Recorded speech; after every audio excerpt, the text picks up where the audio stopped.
Shalom! Você está no podcast Exegese e Exposição.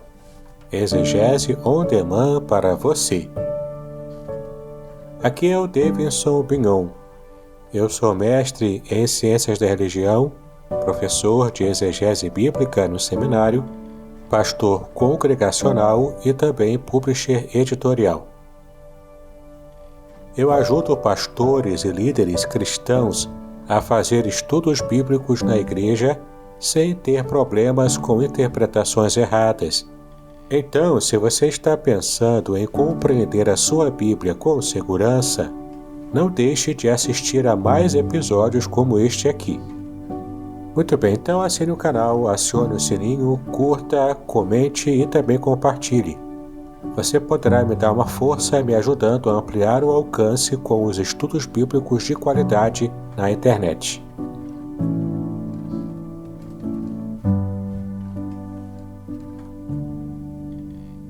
Queridos, então, nós estamos aí nessa manhã, na manhã, não é amanhã com Deus, não é verdade? Não é amanhã com Deus, mas é amanhã em que nós separamos para meditar um pouco mais e aprender sobre casamento e família, sobre a cultura cristã. E eu quero desde já chamar o pastor Davidson. Pastor Davidson.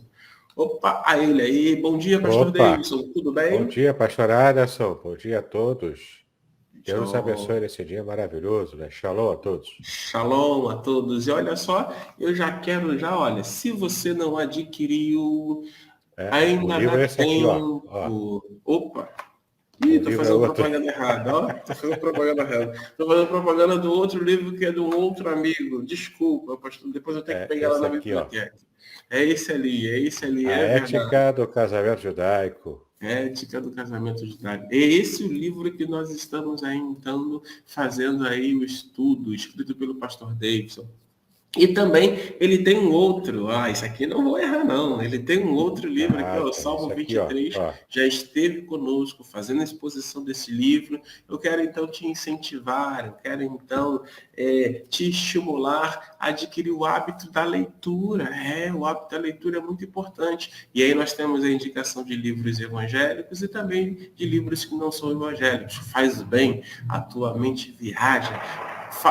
Sabe, pastor Davidson, para mim faz muito sentido, por exemplo, quando eu leio a história do apóstolo Paulo, mesmo preso, ele não se sentia preso. Por quê? Porque ele estava exercitando ali a sua mente através de pensar, de refletir, escrevendo, né? Então, acho que isso não limitou sobre o poder de Deus, sobre o que Deus é capaz de fazer. Queridos, Amém. sem mais demora, bom dia, Davidson, que está aí conosco. Eu quero passar logo a palavra de imediato para o pastor Davidson, porque hoje os assuntos são assuntos assim sensacionais. Pastor Davidson, fique à vontade, esteja à vontade, a sala virtual é sua. Amém, pastor Aderson. Muito obrigado pela confiança. E já estou aqui solicitando, né, para a gente poder começar o nosso estudo, transmitindo aqui, né, o nosso material. Muito bem, você já vê aí na tela o nosso livro, A Ética do Casamento Judaico. Estamos trabalhando, então, assuntos interessantes, importantes. Então, vamos começar com a poligamia, que para nossa cultura a gente apenas entende quando lê a Bíblia e sabe que essa prática existe, né? Mas para nossa cultura ela não é muito, é muito presente, né? A poligamia, graças a Deus. Mas embora em algumas sociedades, né, mesmo aqui no Brasil, a gente acaba vendo algo parecido com isso. Mas então, o que é a poligamia, né? Vem de duas palavras gregas. Polis, que é de quatro para cima, né? Mais de um. E gamos, em grego, gamia vem de gamos, que significa casamento. Então, é um casamento com várias pessoas. Nesse caso aqui, né, a poligamia é a prática de ter mais do que uma esposa num determinado tempo. Por que é uma esposa, né? Também chamada de poliginia, porque é um homem que tem várias mulheres, né? E vem de kiné, em grego também, que kiné significa mulher, né? Poliginia também é uma forma de se referir essa prática é como acontecia no Antigo Testamento. Então, poligamia é a prática de ter mais de uma esposa num determinado tempo. Lembrando que a poligamia só acontecia desse jeito, o homem tendo várias esposas e não uma mulher tendo vários maridos. Não era assim que acontecia no Antigo Testamento, por ser uma sociedade eminentemente patriarcal. Bom, isso ocorre quando as mulheres ocupam uma posição baixa na sociedade humana. Com Lameque se inicia, portanto, a poligamia, que era tolerada na Bíblia. Era uma prática pagã, na verdade, que acabou sendo utilizada também pelo povo de Deus. E temos aqui algumas passagens que falam sobre Lameque. Vamos ver aqui, ó, Gênesis 21, versículo 1. E o Senhor visitou a Sara, como tinha dito, e fez o Senhor a Sara como tinha prometido. Isso aqui não... enfim, está citado aqui, né? Mas não fala de Lameque. Vamos ver aqui, ó.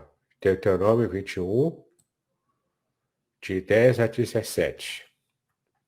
Quando saíres a peleja contra os teus inimigos, e o Senhor teu Deus os entregar nas tuas mãos, e tu deves levares prisioneiros, tu entre os presos vires uma mulher formosa à vista, e a cobiçares, e a tomares por mulher, então a trarás para a tua casa, e ela rapará a cabeça e cortará as suas unhas. Isso aqui para demonstrar que ela era uma prisioneira, não é? Portanto, alguém de outra nação. E desperá o vestido do seu cativeiro, ou seja, tirará a roupa, né, do cativeiro e se assentará na tua casa e chorará a seu pai, a sua mãe, um mês inteiro. Ou seja, vai deixar que essa mulher guarde luto pelo seu país e pela sua família também. E depois chegarás a ela e tu serás seu marido e ela tua mulher. Ou seja, por que tirar a roupa do cativeiro? Para poder mostrar que ela está sendo retirada daquela situação de escrava para ser uma mulher mesmo, né? Para ser uma esposa desse israelita que acabou conquistando essa mulher de uma outra nação. E será que se te não contentares dela, a deixará ir à sua vontade, mas de modo algum a venderás por dinheiro, porque ela já não é mais escrava. E nem a tratarás como escrava, pois a tens humilhado. No caso aqui, se deu carta de divórcio, se deu também repúdio, né, para essa mulher que por algum motivo desagradou, embora tenha tido agrado antes. Quando o homem tiver duas mulheres, aqui é a questão de estar reconhecendo a poligamia, né? Mas não, entenda que não era, aqui, ó, daqui já dá para perceber, não era uma prática recomendada, mas tinha que regulamentar, já que existia a prática. Então, quando o homem tiver duas mulheres, uma a quem ama e outra a quem despreza, e a amada e a desprezada lhe derem filhos, e o filho primogênito for da desprezada, será que no dia em que fizer herdar a seus filhos o que tiver, não poderá dar a primogenitura ao filho da amada, preferindo-o ao filho da desprezada, que é o primogênito. Aqui era para a questão do direito da primogenitura, né? Que era para levar a sério, ainda que fosse desprezada a mulher, se o filho primogênito é dela, tem que dar para ele o direito à primogenitura. E naquela época era algo sério, porque o primogênito levava praticamente metade de tudo que pertence ao pai, e os outros dividirem a outra metade, né? Mas ao filho da desprezada reconhecerá por primogênito, dando-lhe dobrada a porção de tudo, quando tiver, porque aquele é o princípio da sua força, o direito da primogenitura é dele. É porque era um sistema patriarcal, né? Por isso que tinha esse direito à primogenitura. Capítulo 24, Deuteronômio, de 1 a 3, né? Quando o homem tomar uma mulher e se casar com ela, então será que, se não achar graça em seus olhos por nela encontrar coisa decente, far-lhe-á uma carta de repúdio e lhe dará na sua mão e a despedirá da sua casa.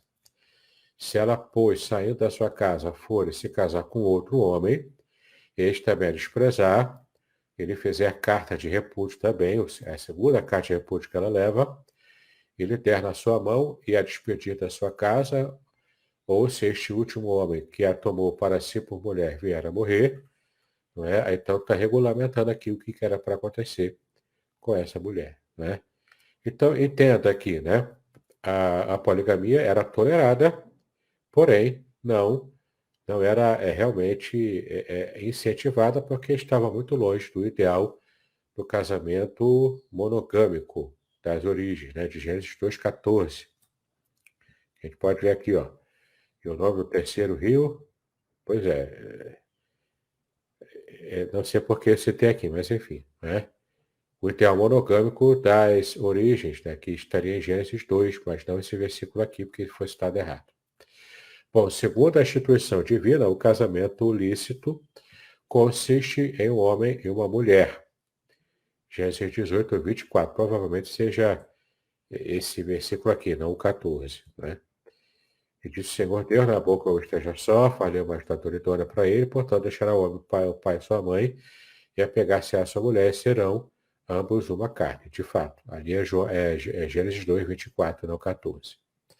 Bom, embora a Bíblia não condene diretamente os casamentos plurais que ocorriam no Antigo Testamento, descreve francamente os maus efeitos da poligamia ou da poliginia, né? Como eu disse, que é até mais preciso esse termo, porque o casamento polígamo, né, envolvia apenas as mulheres. O homem só com várias mulheres, né? Como no caso das famílias de Jacó, Davi e especialmente de Salomão, que foi o maior exemplo, né, o ápice da poligamia, claro, por motivos políticos também, né? Vamos dar uma olhadinha lá. 1 Reis 11, de 1 a 12. E o rei Salomão amou muitas mulheres estrangeiras, além da filha de Faraó, Moabitas, Amonitas, Edomitas, Sidônias e Etéias. Veja, né, que cada povo desse aqui é citado no plural, ou seja, mais de uma mulher de cada povo desse. Das nações de que o Senhor tinha falado aos filhos de Israel, não chegareis a elas, e elas não chegarão a vós. De outra maneira, seguramente perverterão o vosso coração para seguir os seus deuses. A esta se uniu Salomão com amor, e tinha 700 mulheres princesas e 300 concubinas. E nós já vimos aqui na aula anterior que concubinas era como se fosse uma esposa de segunda classe, mas ainda assim uma esposa. E suas mulheres lhe perverteram o coração, né? Tantas mulheres aqui na poligamia, o seu coração foi pervertido. Porque sucedeu que no tempo da velhice de Salomão, suas mulheres lhe perverteram o coração para seguir outros deuses. Ele, já na idade avançada, se perde totalmente e acaba adotando a idolatria por influência dessas tantas esposas que ele tinha. E o seu coração não era perfeito para com o Senhor, seu Deus, como era o coração de Davi, seu pai. Porque Salomão seguiu a Astarote, que era a deusa pagã, deusa dos Sidônios, e Milcom, também a abominação dos Amonitas, que é outro deus também. Assim fez Salomão, que parecia mal aos olhos do Senhor, e não perseverou em seguir ao Senhor como Davi, seu pai. Então edificou Salomão um alto a Quemós, aqui a idolatria também, né? Alto aqui, era uma referência idolátrica. Deixa eu achar aqui.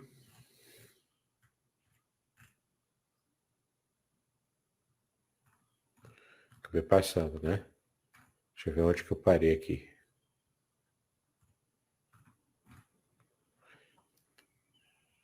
Bom, enfim, né? Nós já entendemos aqui o que significa, né? Que ele fala aqui, ó, o alto Aquebós, a abominação dos Moabitas, sobre o monte que está diante de Jerusalém, e a Moloque também, que era a abominação dos filhos de Amon. A Moloque é o deus amonita, que exigia inclusive sacrifício de crianças, né? É terrível o culto a Moloque.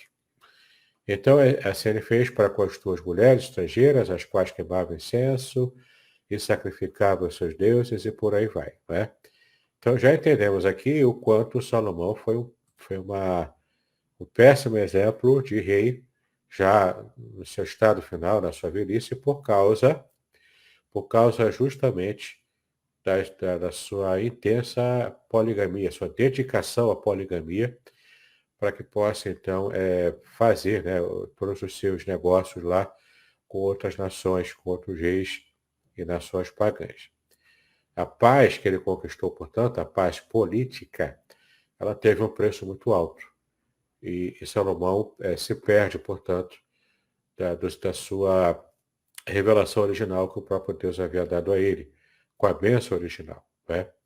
Bom, o casamento de Abraão com Agar, serva de sua esposa, mediante o pedido especial de Sara, provavelmente não deva ser considerado polígamo, mas motivado pelo desejo de obter o herdeiro prometido segundo o costume da região.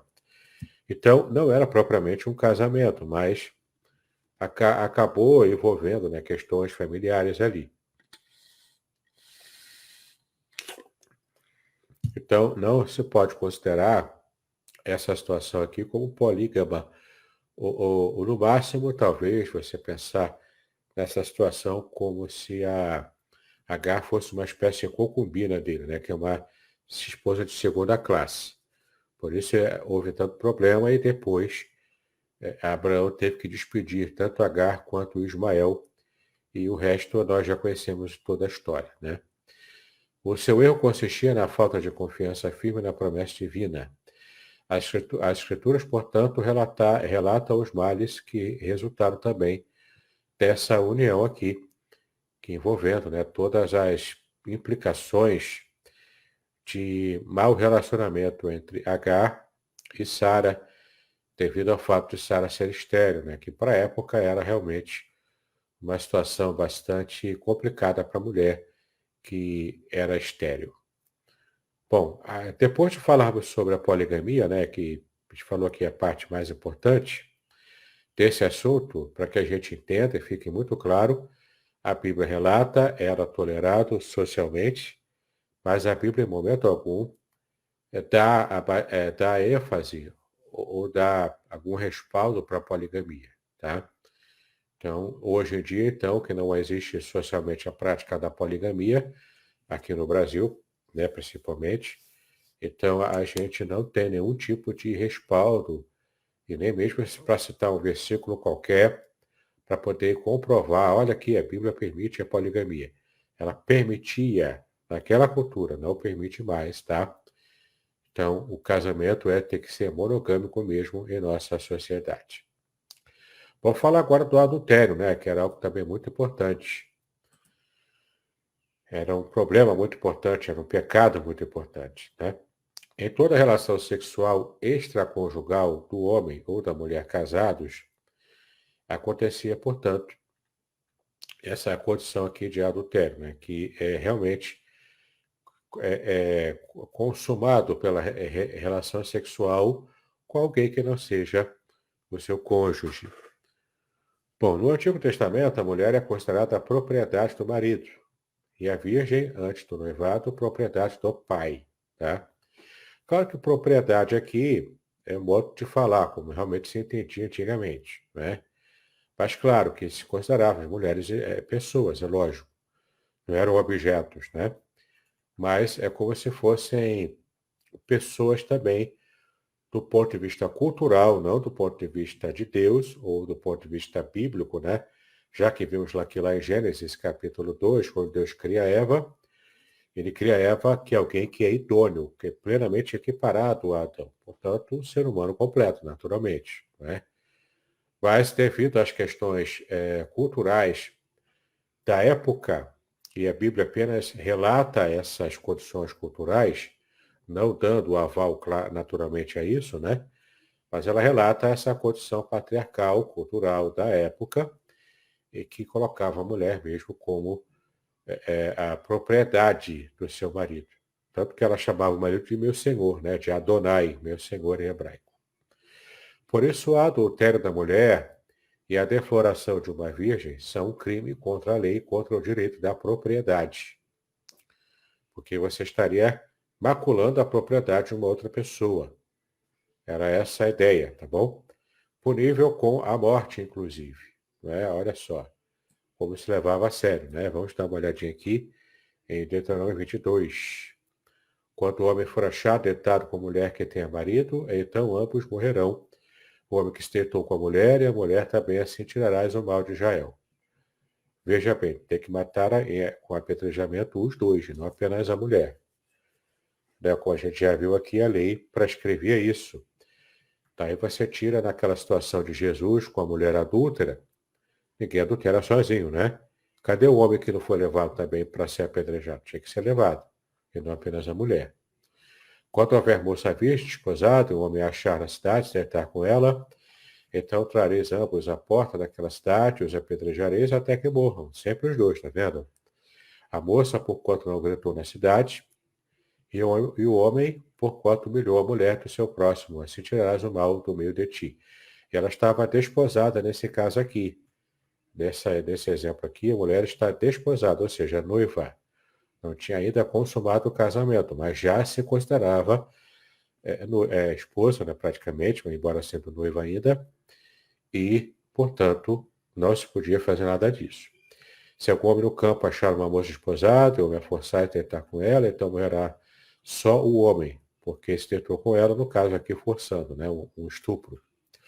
Porém, a moça não farás nada, a moça não tem culpa na morte, porque como o homem que se levanta contra o seu próximo lhe tira a vida, se é este o caso. Pois achou no campo, a moça desposada gritou e não houve quem a livrasse. Quando o homem achar uma moça virgem que não for desposada, ou seja, não for noiva, e pegar nela, se deitar com ela e forem apanhados, então o homem que se deitou com ela dará ao pai da moça 50 ciclos de prata, e porquanto a humilhou, ele será por mulher, não poderá despedir em todos os seus dias, né? Que é uma forma de preservar a mulher naquele tipo de sociedade mais patriarcal e um tanto quanto primitiva, né, do ponto de vista social. Bom, o povo eleito infiel a Deus, o povo eleito aqui em Israel, quando era infiel a Deus, é comparável à mulher adúltera, que é infiel naturalmente ao seu marido, né?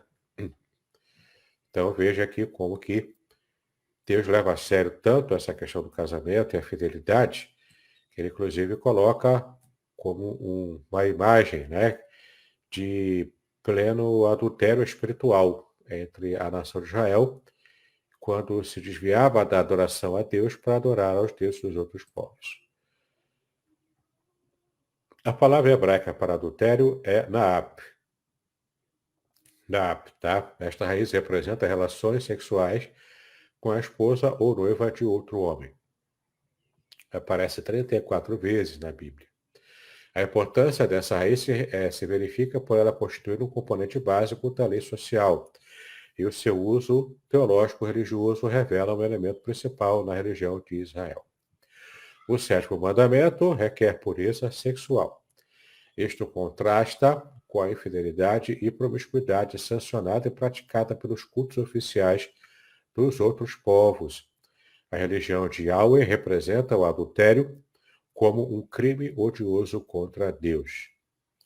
Aqui em Jó 31:11, a gente pode dar uma olhadinha lá. É uma infâmia e é delito pertencente ao juiz. Né? O que é a infâmia? É o adultério. Né? É uma infâmia para as pessoas envolvidas.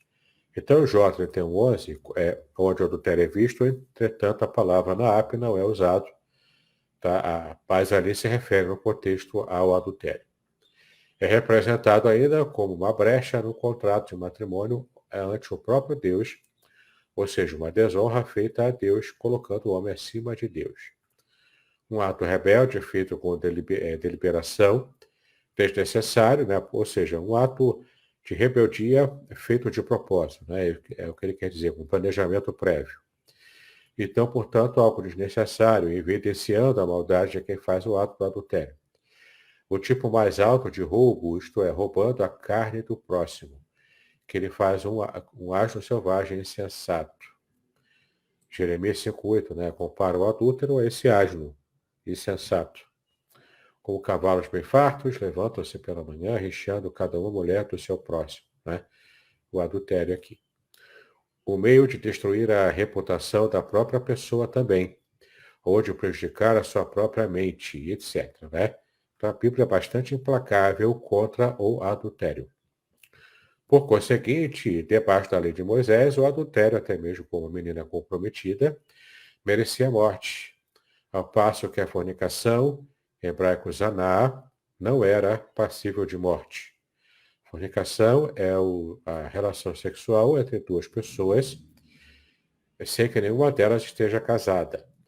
Se ao menos uma delas, especialmente o marido, estiver casado, ou até mesmo a mulher, né?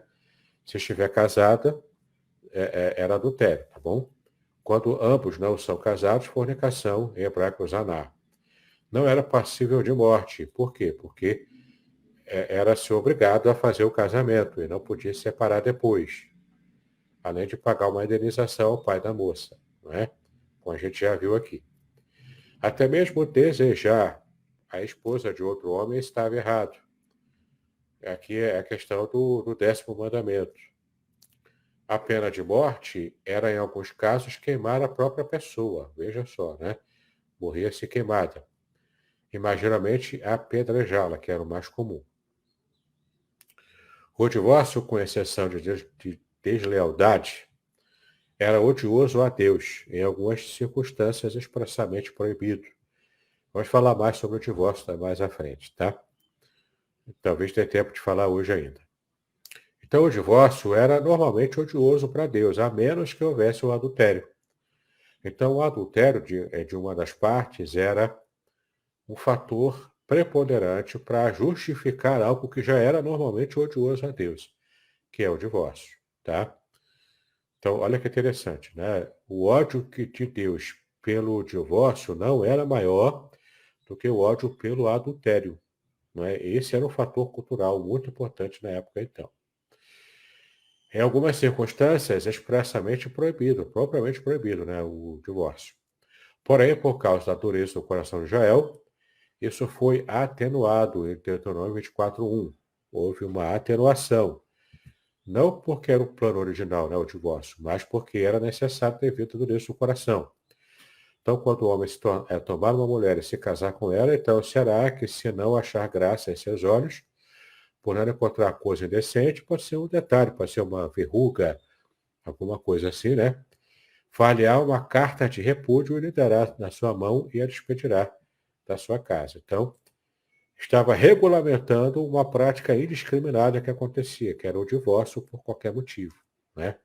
Então, tinha que regulamentar para colocar freios a essa prática pagã e muito comum na época. Uma mulher suspeita de adultério tinha que enfrentar um julgamento. Isto é, tanto um ato de clemência, porque ela poderia ser vindicada de uma falsa acusação. No caso, tinha todo um processo em que ela poderia, então, se defender nesse caso, né? Então, é tanto um ato de clemência para ela, quanto uma institucionalização da submissão da mulher também ao homem, né? Porque ela que tinha que provar que não adulterou, veja só, né? A falta de recato dessa mulher, portanto, a mulher muito que fica batendo perna, que se veste muito e fica na rua, né?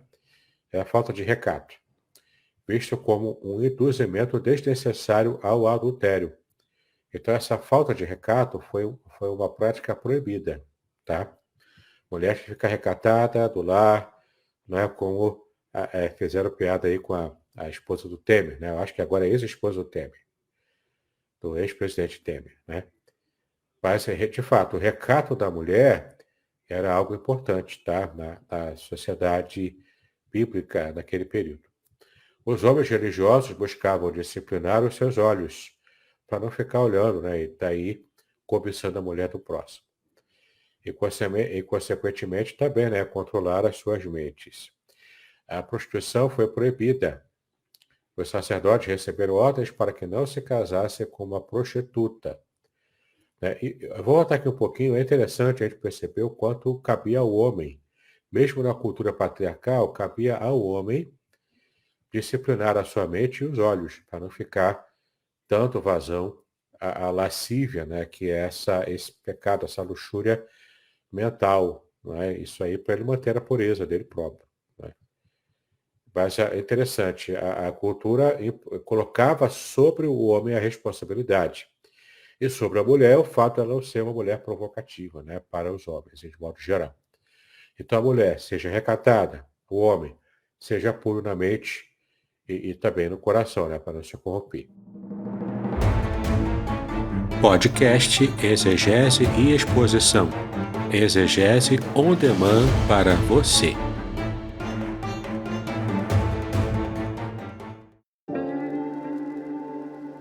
Shalom! Aqui é o Davidson Pignon. Eu ajudo pastores e líderes cristãos a fazer estudos bíblicos na igreja sem ter problemas com interpretações bíblicas erradas.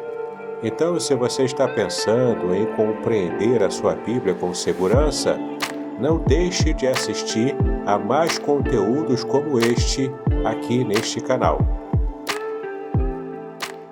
Bom, os sacerdotes receberam ordem para que não se casasse com a prostituta. Se as suas filhas virassem prostitutas do templo, né, no caso do templo pagão, eles seriam executados, como está aqui no versículo 9 de Levítico 21. Né?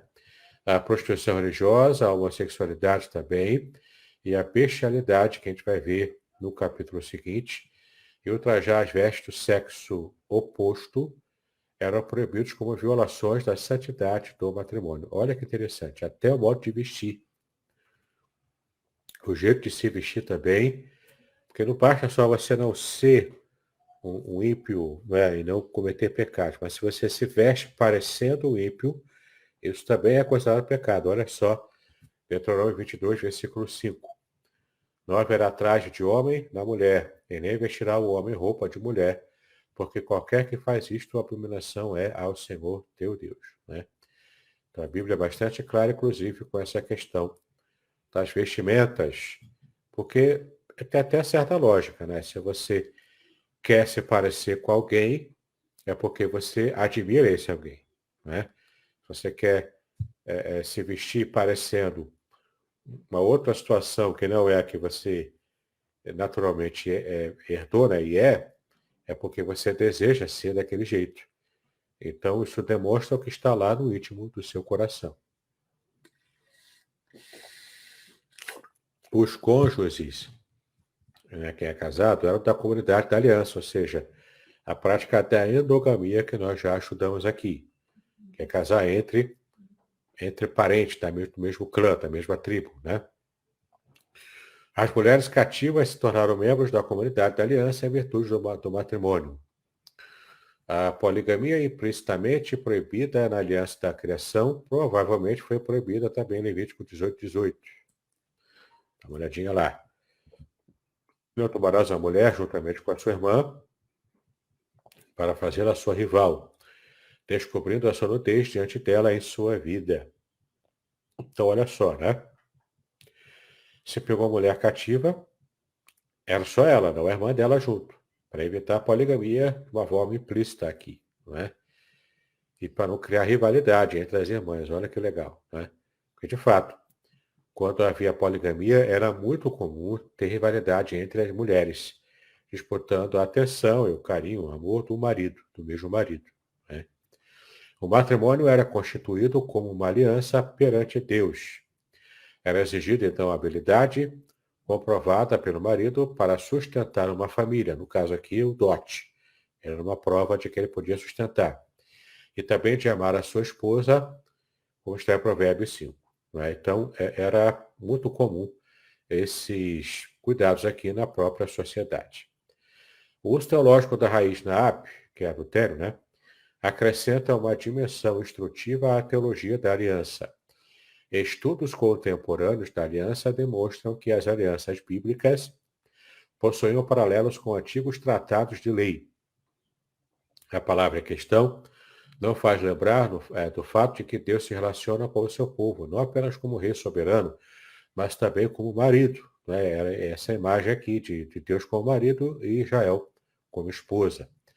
Este uso simbólico religioso de Naap, que é o adultério aqui, né, nessa relação, é atestado em Levítico 20, versículo 10, também outras passagens aqui, onde está associado com a adoração de Moloque e a profanação do nome de Deus, como está em Ezequiel também. Não é? Então, adultério espiritual é a idolatria. Né? Tem uma comparação aqui de idolatria com adultério. Os profetas aplicam esta figura descrevendo o pecado de Israel. Osés descreve uma conexão entre a infidelidade de Israel para Yahweh e a dissolução de todos os laços sociais e religiosos quando a união religiosa com Yahweh não é mantida como algo sagrado. Nenhum matrimônio humano poderá estar seguro. A sensualidade produz prostituição religiosa e a prostituição religiosa novamente produz prostituição física, como você vê aqui em Osés. Por isso que Osés era um profeta sui generis. Ele teve que vivenciar na prática, por ordem de Deus, o casamento com uma mulher que era uma mulher adúltera, não é? Uma mulher promíscua, portanto. Pecado é a falta de conformidade ao ideal de afeto e lealdade no matrimônio. Israel é condenada por negar as reivindicações de Deus como Senhor no matrimônio. Eles serviram outros deuses praticando culto e prostituição espiritual. Jeremias, Ezequiel e Isaías, de forma limitada, também usaram esta figura para escrever o pecado do povo de Deus contra o próprio Deus. Né? Portanto, idolatria estava associada ao adultério espiritual. Tá? Outro tema também muito importante, muito recorrente, era o divórcio, e causa confusão até hoje, né, na nossa sociedade. É a ruptura do laço matrimonial, portanto, é uma ruptura, é uma quebra, né? É um esfacelamento de um laço que foi feito anteriormente, que era o laço do matrimônio. E era permitida pela Bíblia, pela Torá, pela lei, né? Das tribos do Médio Oriente era usual a poligamia. Mas o progresso da fé num Deus único orientará os costumes para a fidelidade a uma só mulher, como sinal da fidelidade a um só Deus também. Então, olha que interessante, né? O quanto a religiosidade de Israel, que é uma religiosidade no Deus único, estaria moldando, portanto, a sociedade que se perdeu, né? A sociedade pagã, e era o modo também de vida desses povos pagãos antigos, estaria moldando para Israel ser o exemplo tanto de adoração ao único Deus, quanto também no casamento monogâmico, que era o verdadeiro ideal de Deus quando criou o casamento. Né? A palavra hebraica para divórcio é keritut, tá? São achados cognatos no verbo acadiano, karatu, cortar fora, e no adjetivo verbal também acadiano kartu, cortado em pedaços. Então veja só, né? A origem da palavra divórcio, keritut, em hebraico, significa cortar. É uma violência, é um corte. Todo corte é uma violência. Né? E também em Tigre, né, que era um local da época, onde o equivalente verbal significa dar cabo de. Olha só, dar cabo de é matar. Não é apenas cortar violentamente, mas é matar alguém. Né? O divórcio era dar cabo de, matar alguém, cortar, acabar com uma vida. Né? Essa era a ideia. Além do significado literal desta raiz, cortar fora, ou abater, no caso aqui de um lenhador também, né? Há o significado metafórico de desarraigar. Desarraigar é tirar a raiz, arrancar fora a raiz. Eliminar, remover, excomungar ou destruir por um ato violento do homem ou da natureza. Às vezes é difícil, em um determinado contexto, saber se o personagem que foi cortado fora será morto ou se só será excomungado. Versículos como Gênesis 9:11, não será mais cortada ou destruída toda a carne por águas do dilúvio. Aqui é uma referência ao dilúvio, né? Mas o verbo é cortar, tá bom? Cortar aqui, ó, é a mesma palavra raiz para divórcio. Claramente refere-se à destruição, mas êxodo 12 parece referir-se à exclusão da comunidade. Então, tanto uma exclusão social quanto a morte em si, não é? Eram significados possíveis de entendimento com o uso desse verbo, que era também usado para divórcio. Olha que curiosidade. Né? Uma passagem interessante que ilustra a dificuldade para decidir se a palavra uso é literal ou metafórica é Números 11:33. É interessante, vamos dar uma olhadinha nela. Quando a carne estava entre os seus dentes, antes que fosse mastigada, se acendeu a ira do Senhor contra o povo e feriu o Senhor o povo com uma praga muito grande. Não é? Aqui se usa o verbo, né? E aqui é a carne sendo dilacerada no dente de alguém, uma carne sacrificada a ídolos, não é? São dilacerada pelos dentes, né? Então, esse dilaceramento é o mesmo verbo para divórcio. Olha só, né? Deus golpeou os israelitas com a pestilência antes da carne das codornizes ser mastigada. No caso aqui, é a carne das codornizes, né? Ser cortada fora.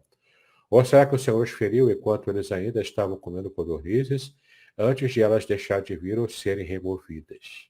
Né?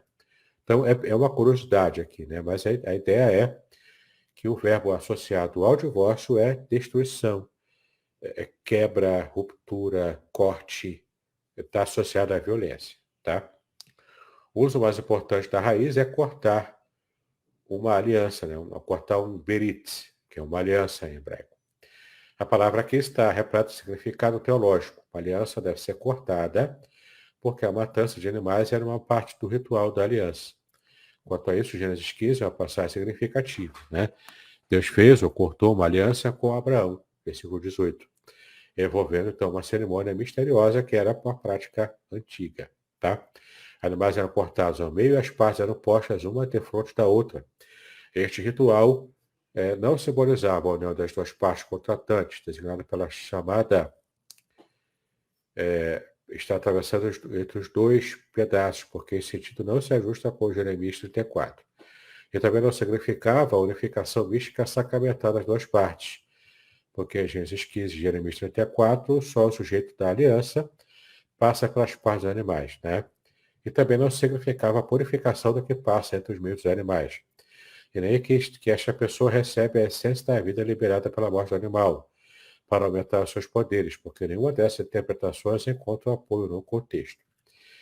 Então, tudo isso aqui são interpretações erradas que alguns colocaram, né? Mas não estamos seguindo com esse pensamento. Queritut também assume o queritut aqui, né? Que é o verbo cortar, para divórcio, né? Também assume o seguinte significado: o rompimento de relações, o divórcio propriamente. Parece bastante provável que esta palavra esteja relacionada com a raiz karat, hebraico, né? A palavra é empregada apenas umas poucas vezes no Antigo Testamento. A lei não sanciona o divórcio como tal, constata apenas o costume de escrever certidões de divórcio. Fato que, em parte alguma da Bíblia, é objeto de lei explícita positiva, regulamentando a prática apenas para impedir abusos. Né? Isso aqui é importante porque o casamento era visto como um negócio familiar e, portanto, era feito com contrato. Então, se você se divorciava, você estava quebrando o contrato. E, claro, tinha as penas, né, a pagar devido a essa quebra, a esse corte abrupto do contrato. A vontade de Deus é o casamento indissolúvel, ou seja, um casamento que não morre, né? O casamento até que a morte os separe. O divórcio é uma concessão humana por causa da vossa dureza de coração, não é? Temos até um comentário aqui interessante. No tempo de Moisés, as mulheres tinham uma posição subordinada aos homens e o casamento era considerado mais uma transação comercial do que uma instituição divinamente ordenada. A esposa era, na realidade, propriedade de seu marido.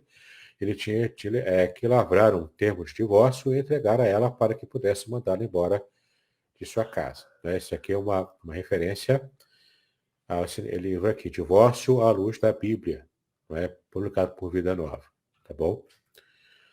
A própria criação postula a monogamia, mas modernamente existe o divórcio do judaísmo. O que fazer quando o casal não vive em paz e resolve se separar? Neste caso, existe sim, dentro do judaísmo, que é a religião judaica, né, a possibilidade do divórcio. Este procedimento é modernamente denominado Girushim, tá? Girushim. Separação, ou simplesmente get, que é o nome do documento do divórcio atualmente, tá? Portanto, o judaísmo pratica seu divórcio, mas é claro, não pelos mesmos motivos até fúteis, né, que o homem despedia a mulher no Antigo Testamento. Não. Tem um pouco mais de cuidado, né, mas ainda assim o divórcio existe na própria religião judaica. O divórcio é um dos preceitos abordados pela Torá. Em caso de separação, o marido deve escrever um Sefer Bikurt. Sefer Bikurt. Sefer é livro. E Bikurt, né, é o rompimento. Então, documento de rompimento, né?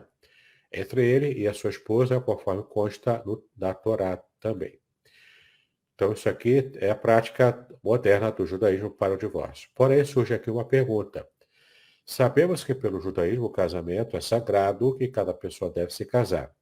Assim sendo, se há a mitzvah, a bênção, né, de se casar, como pode haver também uma mitzvah, uma bênção de se divorciar? Mas a resposta é simples. Deus quer que a pessoa fique casada e arranjou tudo para que isto aconteça. No judaísmo, o divórcio é uma forma de Deus manifestar a sua compreensão. Ele percebe que a situação está difícil, as pessoas estão sofrendo e o relacionamento não tem como continuar, tá? Esse é o entendimento moderno do judaísmo, tá bom? Mas tem base da misericórdia de Deus em permitir a liberação de um casamento que já está causando sofrimento, tanto para o marido quanto para a mulher, e também envolvendo filhos, né? Então, mas mesmo assim, não deixa de ser uma ruptura. Para qualquer um que já se divorciou, sabe o quanto é pesado, né? O divórcio, ele é caro, ele é pesado até emocionalmente, se não for feito amigavelmente, pode destruir as duas vidas, inclusive as crianças, que são as que mais sofrem.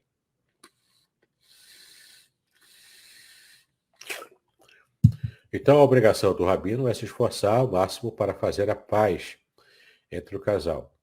Quando ele chega ao rabino com a intenção de se separar, este vai tentar restabelecer a antiga harmonia, para fazer de tudo para poder salvar o casamento, assim como nós, pastores, fazemos também. Trabalhamos, lutamos para consertar o que está errado no casamento, né? Se não conseguir, mesmo após várias tentativas, a solução para o caso poderá ser o divórcio. É uma possibilidade, tá? Não é logo a primeira solução mágica que as pessoas devem pensar, tá bom? Hoje em dia o negócio está tão banal que um jovem casal já se casa pensando, se não der certo eu vou me separar. Não é assim, né? Isso é banalizar algo importante, como o casamento. Muitos anos atrás havia o Takiná, que era um decreto, nas comunidades judaicas alemãs de Speyer, Worms e Mainz. Quando algum morador queria separar-se da esposa, tinha que enviar um emissário para as outras duas cidades a fim de exibir os documentos e argumentos envolvidos na contenda. Este procedimento, obviamente, ocasionava muitos gastos, mas o motivo desta taquiná era exatamente dificultar o divórcio. Foi estabelecida para mostrar ao casal que não era assim tão fácil haver separação. Também para ganhar tempo, no entretempo, poderia acontecer de eles voltarem a conviver em paz e então não aconteceria o divórcio. Bom, realmente existem casos onde o Beit Din, né, que é o tribunal rabínico competente para realizar divórcios, poderá apressá-los, em casos claros de infidelidade, por exemplo, ou quando o marido quiser mudar de país ou tiver de ir para a guerra, para não deixar a sua esposa condenada ao casamento na situação de aguná, ou quando um dos dois não se comportar de acordo, faltando com o devido respeito um ao outro, né? Então havia alguns casos aqui em que o divórcio era até prescrito por rabinos, mas a ideia geral é lutar o tempo todo para salvar o casamento e o divórcio ser a última solução quando não tiver mais como realmente conviverem juntos, né? Quando envolve violência, especialmente do homem contra a mulher, né? Tudo isso era considerado também. A halahá, que é a forma a forma escrita, né, da lei oral, da tradição oral do judaísmo. Então, a halahá menciona, por exemplo, o marido que expulsa repetidamente a esposa de casa e que está constantemente irado, descontrolado e assim por diante. Então, o divórcio, em caso assim, para proteger a mulher, era permitido também pela tradição judaica antiga. Tá bom? Então, terminamos aqui a nossa aula de hoje. Se Deus quiser, na próxima aula falaremos de um tema bastante difícil, polêmico também, que é a Torá e as perversões sexuais. Sim, a Bíblia fala sobre perversões. Eu não pretendo demorar muito nesse tema nossa próxima aula, é um tema meio indigesto, né? Falar sobre perversões sexuais às 7 da manhã, não é? Mas vamos abordar sim de modo bem passando, tá bom? Quero então liberar aqui para o pastor Aderson agora tomar então as rédeas para a parte final. Joia, joia. Alguns irmãos tiveram, outros saíram, até o André ele justificou. Uma coisa que você comentou aí, querido, foi logo no início a respeito da poligamia, né? E aí eu não tinha esse conhecimento. Poligamia é somente no caso do homem com relação a várias mulheres. O inverso, não. Era poliginia. Poligamia. A Dona Flor e seus maridos é só aqui no Brasil. Israel não. Joia, entendi, entendi. E é interessante também, quando você passou para a questão do adultério, né? É até interessante porque, assim, algumas pessoas tentam justificar o injustificável. Segundo o que você comentou, existem casos pontuais em que era permitido, sim, o divórcio. Mas não são todos os casos, não devem ser tratados, eu vou usar uma expressão até forte, de forma leviana, de forma descuidada, né? Aí você falou, me corrija se eu estiver equivocado, a respeito do sofrimento, que é promovido a um dos cônjuges, né? Nesse caso aqui, geralmente é a mulher, né? Por ser a parte mais frágil, né? A violência, né? A questão também, eu não sabia, e você comentou a respeito de que o indivíduo que fica todo dia, tipo, vai embora, você não presta, também nesse caso seria um dos motivos aí para a questão lá do rabino. Sim, na sociedade judaica posterior, né? Uhum, Nos tempos bíblicos, a mulher tinha pouquíssimas chances de conseguir sucesso até ela pedir o divórcio. Não era assim que acontecia. Era o homem. Então, o que que a mulher podia? Ela podia induzir o homem, se ela já não quisesse ficar casada, só que isso era muito incomum, porque para a mulher, a situação da mulher era muito frágil, socialmente falando, quando ela recebia o divórcio, tá? Então, era muito difícil a mulher querer se divorciar. O que acontecia era o homem, que era o que ditava as regras lá, ele que tinha as cartas na mão. Então, quando ele não estava interessado, ela fazia de tudo, fazia das tripas coração para que ela não se separasse dele. E aguentava até as situações complicadas para ela. Mas no judaísmo posterior, aí sim, começou a perceber que a mulher tinha mais direitos do que era previsto lá, né, na época bíblica, que era uma época mais primitiva do ponto de vista social. E então buscou-se essa prática do divórcio com um pouco mais de naturalidade para preservar até mesmo a saúde e, a, e, a, e as emoções da mulher, principalmente, que é o lado mais frágil mesmo, em geral. Né? Agora, não, continua não sendo, mesmo na prática judaica e no nosso lado também cristão, o divórcio é a última solução, entre aspas, né? uhum, É a última medida para tentar remediar o que não se conseguiu remediar de outra forma. Né? Porque é um pouco até característica da nossa sociedade. A geração atual ela não está acostumada a consertar o que está quebrado. Qual é uhum, a mentalidade? Quebrou com um objeto, joga fora e compra outro. Tudo muito descartável. uhum, E acaba levando esse modo de pensar para os relacionamentos, para o casamento principalmente. Ele acha que o casamento é descartável facilmente, como é qualquer coisa que quebrou. E a gente precisa resgatar esse valor do conserto. Quebrou, não vai jogar fora, vai consertar. Não é? Nem tudo é descartável, como às vezes essa sociedade muitas vezes mostra que é o seu entendimento. entendi. Bacana, bacana. Muito boa essas suas colocações, né? E aí já dá, como é que eu vou dizer? Já dá um direcionamento aí até por parte de alguma pessoa que esteja vivenciando alguma coisa nesse sentido, dela entender, né, o que Deus requer, o que Deus idealizou, acho que a expressão correta é essa, o que Deus idealizou a respeito do relacionamento conjugal, né?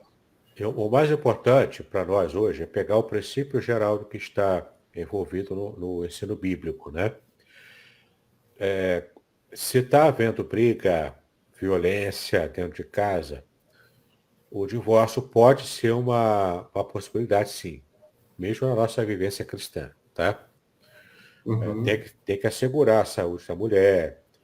Quando o marido, por exemplo, não é crente e trata mal a mulher e fica bebendo e acaba, né, com a saúde da mulher, enfim, quando coloca em risco a vida da mãe, da mulher, né, da mãe e dos filhos também. Então, qual é o princípio geral aqui? Consertar o casamento, de preferência, o marido descrente que se converta, mas ninguém pode garantir que ele vai se converter, não é? Perfeito. Então, a decisão que tem que tomar, no caso, é a mulher, nesse exemplo, né? Que é muito comum. A mulher tem que tomar a decisão. Qual é a decisão? O quanto ela consegue aguentar até e também fazer uma boa influência. Minha esposa sabe influenciar o marido, né? Ela sabe conversar com ele e influenciar. Quando o marido ele é razoável, ele vai dando ouvidos à esposa e vai conseguir fazer a tal da DR, né? Tão temida por nós homens, né? Faz a DR, a discussão do relacionamento, né? Faz a DR e tenta salvar. Se depois de um monte de DR, um monte de DR, um monte de conversa, nada se resolve, só está trazendo sofrimento, seja psíquico, emocional, seja de relacionamento também, né? No lar lá, se vira o lar, vira um campo de guerra, e já trazendo, inclusive, problemas para a própria saúde das pessoas, emocionais e até físicas, a saúde física, né?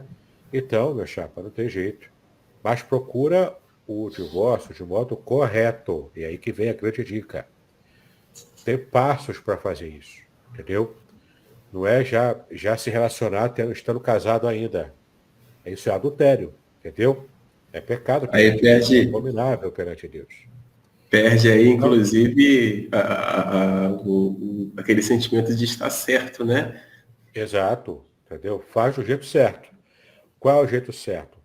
Não tem como, se separa primeiro, não se relaciona com ninguém, se reconstrói psiquicamente, depois conversa com os advogados, tenta fazer amigavelmente a separação e o divórcio, conforme for a separação de bens ou não, né? Faz a Uhum. partilha dos bens ali, tenta o possível fazer de modo amigável, entendeu? E não faz a alienação parental das crianças, ou seja, deixa os filhos verem o marido, isso é normal, ele é pai, só se for um marido meio psicopata, comprovado, né? Comprovado lá por um laudo psicológico e não porque você acha que ele é, né? Mas algo desse nível assim, mas o próprio juiz, o próprio psicólogo vai dar os laudos ali se o marido, se a convivência dos filhos com o marido também for perigoso, né? Uma coisa perigosa. Mas se não for esse o caso, não faça alienação parental. Ele é o pai, deixa ele ver as crianças, deixa ele ter o contato com os filhos, tá bom?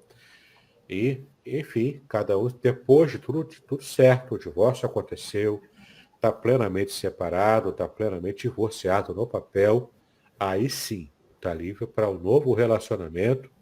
Ah, mas já fui casado, então já quero já ter um relacionamento moderninho. Não. O passo é normal, namoro, noivado e relações com o novo namorado, né, no caso o novo marido, só depois do casamento, tá bom? Com isso você vai se manter puro, vai se manter pura e vai acontecer de modo normal o divórcio. Não deveria ser o natural, não deveria ser o normal, não é isso que Deus quer.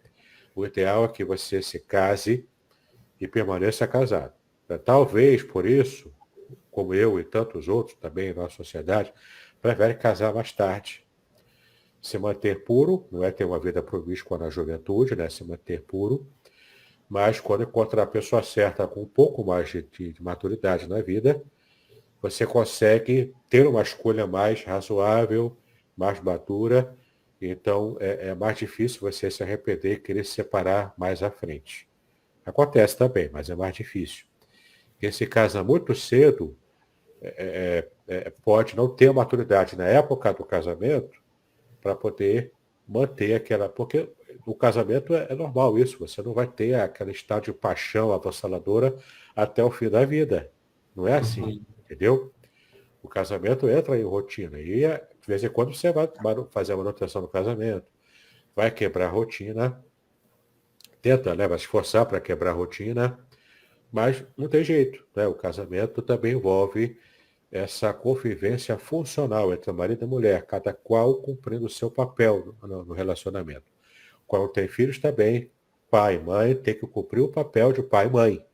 Isso Uhum. envolve responsabilidades, tá bom?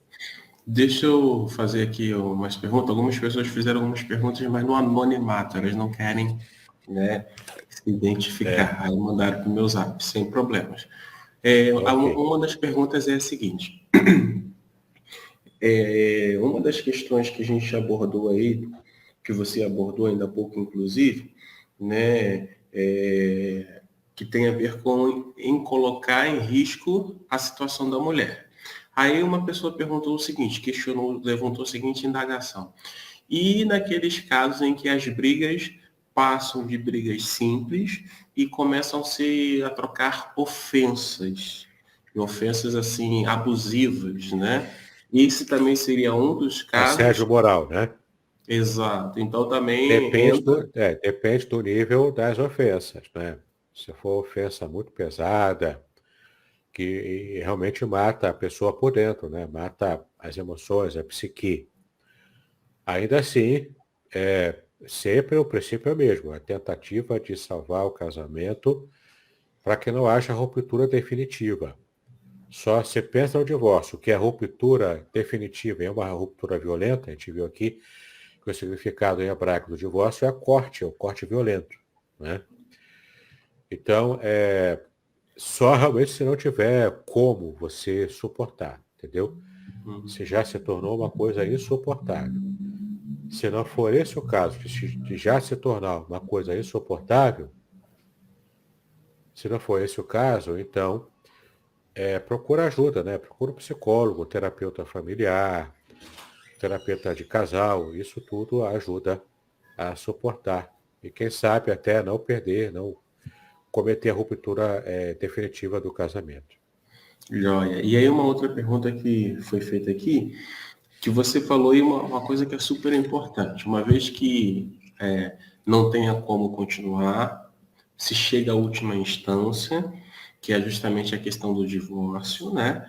E É, aí, como você muito bem colocou, e nós abraçamos a mesma ideia, mesmo que se chegue à última instância, né? Que seja algo amigável, mas, e sim, mesmo que seja algo amigável, papéis e responsabilidades, elas devem permanecer uma vez, nesse caso aqui, que é o que tem a ver com a pergunta, quando se tem filhos. Papéis isso. e responsabilidades devem ser mantidos. A Mas e principal aí, preocupação do marido e da mulher que está se divorciando e tem filhos, né? E filho criança principalmente, é eles combinarem entre si sobre como vai ser a vida com as crianças depois do divórcio, de modo amigável, né? Porque a ruptura do casamento já é algo violento, aham, causa traumas para marido, para mulher e para filhos.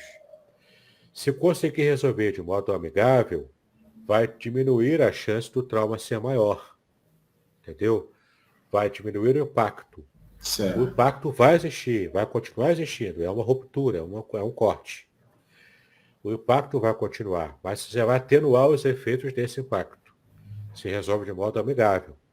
Se ficar no meio de briga, a guerra continuar, ainda entra com alienação parental, aí não tem jeito, cara. Aí o divórcio vai ser uma medida pior do que permanecer casado, muitas vezes. Entendeu? Uhum, Então tem que colocar tudo na balança, e é caso por caso. joia. E aí, nessa linha de raciocínio aí, que a pergunta foi feita, né? Então, por exemplo, recorreu, chegou à última instância, papel e responsabilidade no que tange a filhos permanecem, devem ser Sim, devidamente acordados, combinados e tudo mais. E aí, num determinado momento, seguiu esse passo a passo aí que você mencionou, né, a respeito do divórcio, né, separa e tudo mais. Em algum momento, depois de alguns anos, essa pessoa ela contraiu um novo relacionamento. E aí, a pergunta que ela faz é a seguinte: como é que fica o papel desse novo cônjuge, uma vez que nesse novo, eu vou usar uma expressão, não sei nem se está adequada, arranjo familiar, né? Ele é o cônjuge, eu não sei, acho que não é esse o papel não, essa fala não. Mas a ideia é a seguinte: ele entra, esse novo cônjuge entra, mas tem filhos, e aí como é que fica essa questão? A pessoa pergunta assim: como eu devo me portar diante dessa nova situação? O que não pode acontecer, por exemplo, uma mulher que teve um relacionamento, solteira ainda, não casou, por exemplo, aí não deu certo, mas teve filho. É muito comum, Uhum. né? Aí agora ela vai se relacionar com outra pessoa de um modo normal, se converteu, digamos assim. Aí está convertida, vai namorar, vai casar, tudo bonitinho, direitinho. Casou, agora está levando para esse casamento um filho ou uma filha de um relacionamento anterior. É a mesma coisa. Se o pai existe e está vivo, e se não é um perigo, né, social para conviver com o filho, não pode alienar. O filho é do relacionamento anterior, o pai é aquele lá, mesmo não tendo casado, né, mesmo apenas vivendo de modo amigado ali, né.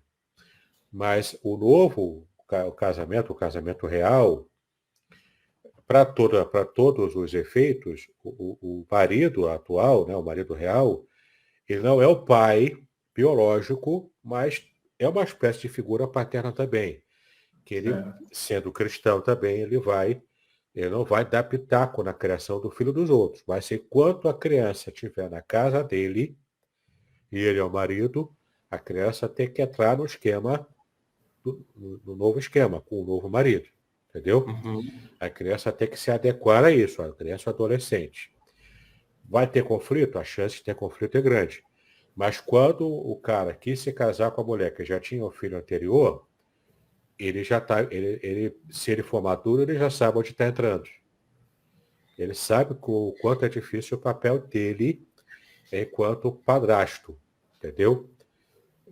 A madrasta e o padrasto nunca é bem visto na literatura, você sabe disso, né? A bruxa sempre era a madrasta, entendeu? Então, essa é a ideia. É o cara ter que rebolar muito, né? Tem que se esforçar mais do que se fosse um pai biológico mesmo, né? E sempre vai jogar na cara dele: você não é meu pai, por que tá querendo me tratar como filho, entendeu? Mas se ele soubesse, tiver muito amor envolvido, inclusive se a mãe for sábia, ela sabe fazer a ponte e tudo corre bem, em nome de Jesus, né? Então esse novo cônjuge, ele tem que ser uma espécie de maestro para conseguir estabelecer a harmonia e, ao mesmo Isso. tempo, a conquista do filho que ela O traz, enteado, né? né? O enteada. Do enteado ou a enteada, né? Legal. Porque surgiu essa pergunta, né? No particular, né? E aí bom, se a pergunta não sou eu vou passar para o meu amigo Davidson para ele poder Ok. responder. Queridos, não tendo mais perguntas aqui, também não tem no chat, até coloquei duas considerações aí, caso alguém tenha perguntas para fazer, fique à vontade para fazê-lo. Quero desde já dar bom dia aos irmãos que se achegaram depois, que Deus continue abençoando a sua vida. Dentre eles Mandar um temos aqui abraço aqui ao pastor Flávio Prado, né, que está com a gente aí. isso aí, um amigão nosso, né? Aqui a Grande gente tem abraço, muito pastor. carinho. Grande abraço. Nós retornaremos então na próxima semana, na próxima quarta-feira, às 7 horas da manhã. Se você tiver a sua pergunta, faça, né? Ou já esteja aí, como é que eu vou dizer, com a sua pergunta aí anotada para a gente trabalhar com ela na próxima semana. O pastor Sérgio, outro amigo mesmo, está aí conosco também assistindo. Um abraço, pastor Sérgio. Né? Depois eu queria ver, pastor Davidson, se a gente consegue alinhar a tua agenda, a agenda do pastor Sérgio, para a gente fazer um bate-papo aí bacana, voltado aí para essa questão de família. Lembrando, queridos, agora tá aqui certinho, agora eu fui lá e peguei. O livro Casamento, a Ética do Casamento Judaico, tá bom? Da onde a gente está tirando aí essas informações. Esse livro foi escrito pelo próprio pastor Davidson Bignon, ok? Indico, sugiro, né? E se você perdeu alguma coisa, você tem três maneiras, melhor dizendo, de recuperar. A primeira delas é adquirindo o livro. A segunda delas, visitando o nosso canal. Se você quiser uma visão mais profunda, visite o canal lá do pastor Davidson. Melhor, deixa eu corrigir minha falha. A segunda delas, visitando a nossa página. E a terceira delas, visitando o canal do pastor Davidson. É só colocar lá Davidson Bignon, né? Ou pastor Davidson. Pode colocar também as exegese à disposição, mas pelo meu nome é mais fácil. Meu nome está aqui, ó. Tá aqui. Isso aí. Só colocar aqui e colocar lá no YouTube. Isso aí. E também temos aqui, ó, o outro livro que ele escreveu, muito bom também, excelente. Uma visão bem profunda, né, com relação ao Salmo 23. Esse livro aqui são revelações originais do Salmo 23, onde ele está trabalhando justamente no contexto hebraico. E aí ele traz a cultura, ele traz uma série de informações, o que eu chamo de pepita de ouro. Ok? Queridos, nós vamos encerrar. Agradeço aí o carinho de cada um de vocês, né?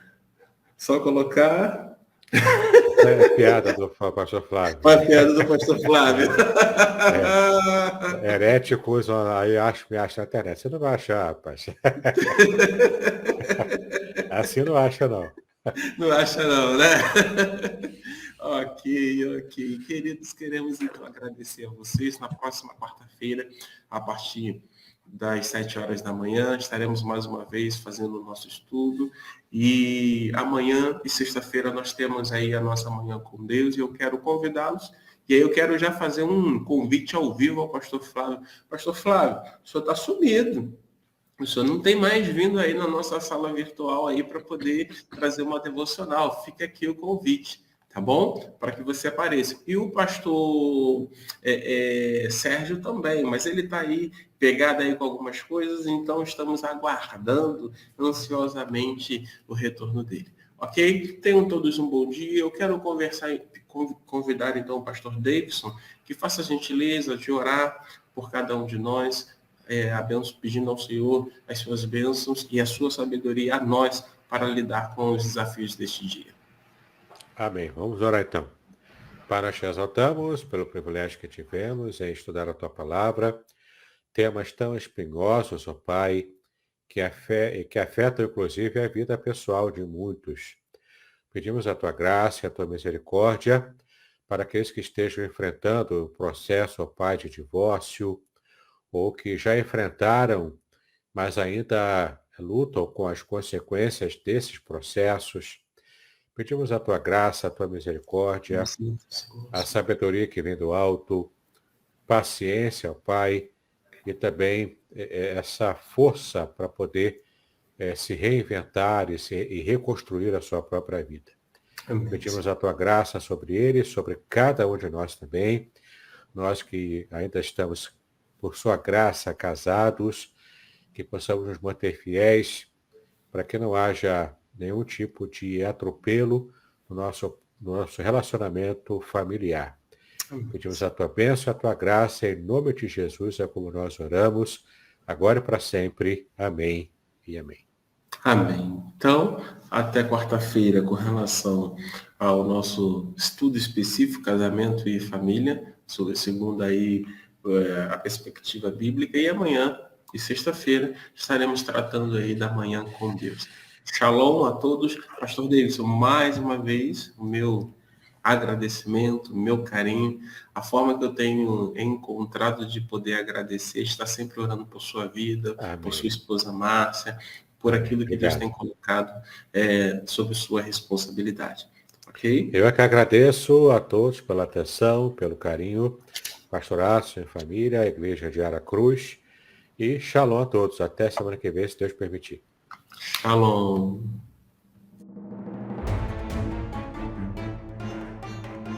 Muito bem, agora o que eu gostaria de ver é a sua participação. Entre em contato comigo, compartilhe a sua experiência comigo e quem sabe até se você enviar em formato de áudio, eu possa aproveitar a sua experiência para apresentar no próximo episódio do podcast Exegese e Exposição. Eu sou Davidson Pignon e eu ajudo pastores e líderes cristãos a fazer estudos bíblicos da igreja, sem terem problemas com interpretações erradas. Se você então está pensando em compreender a sua Bíblia com segurança, não deixe de assistir a mais episódios como este aqui. Então, assine o canal, acione o sininho, curta, comente e também compartilhe. Ajude-me a ampliar o alcance com estudos bíblicos de qualidade na internet. Que Deus abençoe os seus estudos, paz e bênçãos sobre a sua vida.